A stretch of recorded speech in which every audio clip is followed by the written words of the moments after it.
दशम स्कंद गोपलीला विंशोऽध्याय श्री शुकवच कहती व्यासंक नंदन राजन भुव सावधान खेलती श्रीराम श्रीहरि गुरु जे बने गले चली ए चलती तृण लोभ पाई मिलिले गिरी भूकुंजे जाई अजा महिष गाई संगे प्रवेश कुंज बन लागे अनल आवरिला आसी कुंज गहले छंती पशी ए विकले चारिदिगे चाहि कांदती कृष्ण मने ध्याई पुए जे थिले कृष्ण संगे खेलु चाहिले चारिदिगे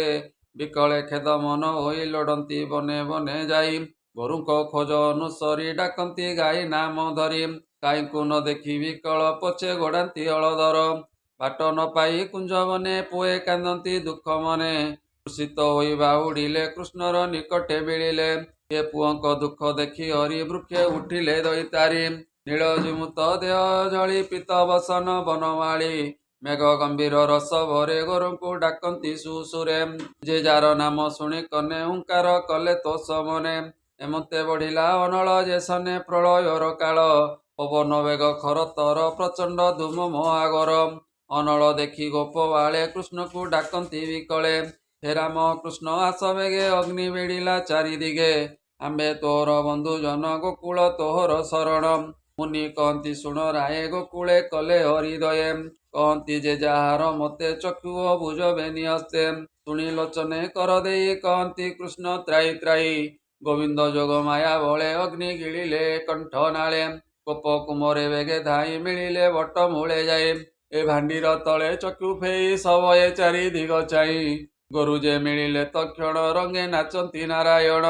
हरि को चाही गोप पुए गुपते भालंती थकाए किए केवल देवताए जात होइछि नरदे अनेक संकट तारिले यशोदा भाग्ये जात कले हेमंते रवि अस्त काले गोविंद घेनी गोप बाले ए गोपरे होइले प्रवेश वेणु शबद गीत रस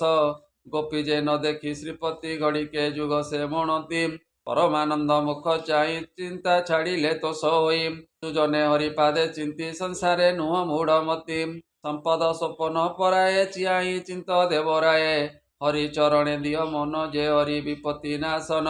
तार ओइव जे मंत कई विप्र जगन्नाथ श्रीमद्भागवते महापुराणे परमहंस्यां सहिते वयासिक्यां दशमस्कन्धे अग्निमोक्षणे नाम विंशोऽध्याय बोलानंदे कवार हरि हरि बोल।